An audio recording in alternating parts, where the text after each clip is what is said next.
When the newly married pair came home, the first person who appeared to offer his congratulations was Sidney Carton. They had not been at home many hours when he presented himself.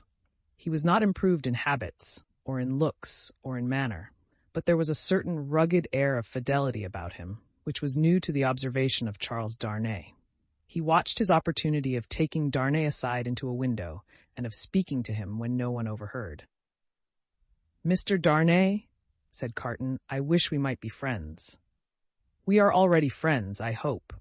You are good enough to say so as a fashion of speech, but I don't mean any fashion of speech. Indeed, when I say I wish we might be friends, I scarcely mean quite that either." Charles Darnay, as was natural, asked him in all good humor and good fellowship what he did mean. "Upon my life," said Carton, smiling, "I find that easier to comprehend in my own mind than to convey to yours. However, let me try. You remember a certain famous occasion when I was more drunk than usual?" "I remember a certain famous occasion when you forced me to confess that you had been drinking." "I remember it too. The curse of those occasions is heavy upon me, for I always remember them. I hope it may be taken into account one day when all days are at an end for me. Don't be alarmed. I am not going to preach." "I am not at all alarmed. Earnestness in you is anything but alarming to me." "Ah," said Carton, with a careless wave of his hand, as if he waved that away. "On the drunken occasion in question, one of a large number, as you know, I was insufferable about liking you and not liking you. I wish you would forget it." "I forgot it long ago." Fashion of speech again. "But, Mr. Darnay, oblivion is not so easy to me as you represent it to be to you. I have by no means forgotten it, and a light answer does not help me to forget it." "If it was a light answer," returned Darnay, "I beg your forgiveness for it.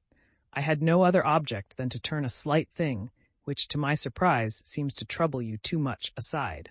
I declare to you, on the faith of a gentleman, that I have long dismissed it from my mind." "Good heaven, what was there to dismiss? Have I had nothing more important to remember in the great service you rendered me that day?" "As to the great service," said Carton, "I am bound to avow to you when you speak of it in that way that it was mere professional claptrap. I don't know that I cared what became of you when I rendered it. Mind, I say when I rendered it. I am speaking of the past." "You make light of the obligation," returned Darnay, "but I will not quarrel with your light answer." "Genuine truth, Mr. Darnay. Trust me. I have gone aside from my purpose. I was speaking about our being friends. Now, you know me. You know I am incapable of all the higher and better flights of men. If you doubt it, ask Stryver, and he'll tell you so. I prefer to form my own opinion without the aid of his.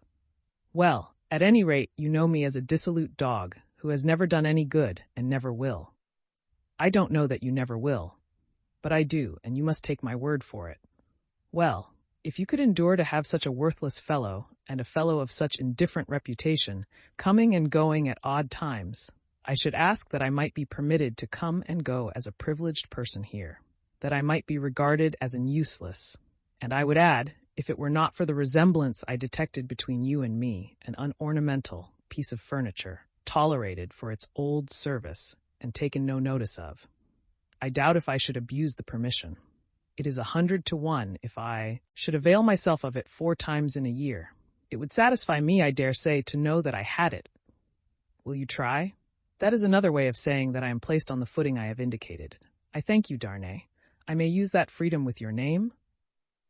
"I think so, Carton, by this time." They shook hands upon it, and Sidney turned away. Within a minute afterwards he was, to all outward appearance, as unsubstantial as ever. When he was gone, and in the course of an evening passed with Miss Pross, the doctor, and Mr. Lorry, Charles Darnay made some mention of this conversation in general terms, and spoke of Sidney Carton as a problem of carelessness and recklessness. He spoke of him, in short, not bitterly or meaning to bear hard upon him, but as anybody might who saw him as he showed himself. He had no idea that this could dwell in the thoughts of his fair young wife, but when he afterwards joined her in their own rooms, he found her waiting for him with the old pretty lifting of the forehead strongly marked. "We are thoughtful tonight," said Darnay, drawing his arm about her. "Yes, dearest Charles," with her hands on his breast and the inquiring and attentive expression fixed upon him. We are rather thoughtful tonight, for we have something on our mind tonight. What is it, my Lucy? Will you promise not to press one question on me if I beg you not to ask it? Will I promise? What will I not promise to my love? What indeed, with his hand putting aside the golden hair from the cheek and his other hand against the heart that beat for him. I think, Charles, poor Mr. Carton deserves more consideration and respect than you expressed for him tonight. Indeed, my own, why so?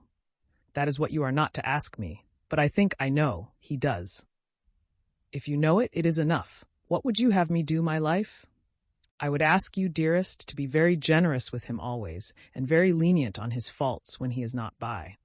I would ask you to believe that he has a heart he very, very seldom reveals, and that there are deep wounds in it. My dear, I have seen it bleeding. It is a painful reflection to me, said Charles Darnay, quite astounded, that I should have done him any wrong. I never thought this of him. My husband, it is so. I fear he is not to be reclaimed. There is scarcely a hope that anything in his character or fortunes is repairable now. But I am sure that he is capable of good things, gentle things, even magnanimous things.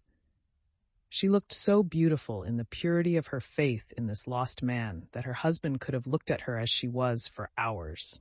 And oh, my dearest love, she urged, clinging nearer to him, laying her head upon his breast and raising her eyes to his. Remember how strong we are in our happiness and how weak he is in his misery. The supplication touched him home. I will always remember it, dear heart. I will remember it as long as I live. He bent over the golden head and put the rosy lips to his and folded her in his arms. If one forlorn wanderer, then pacing the dark streets, could have heard her innocent disclosure, and could have seen the drops of pity kissed away by her husband from the soft blue eyes so loving of that husband, he might have cried to the night, and the words would not have parted from his lips for the first time, God bless her for her sweet compassion.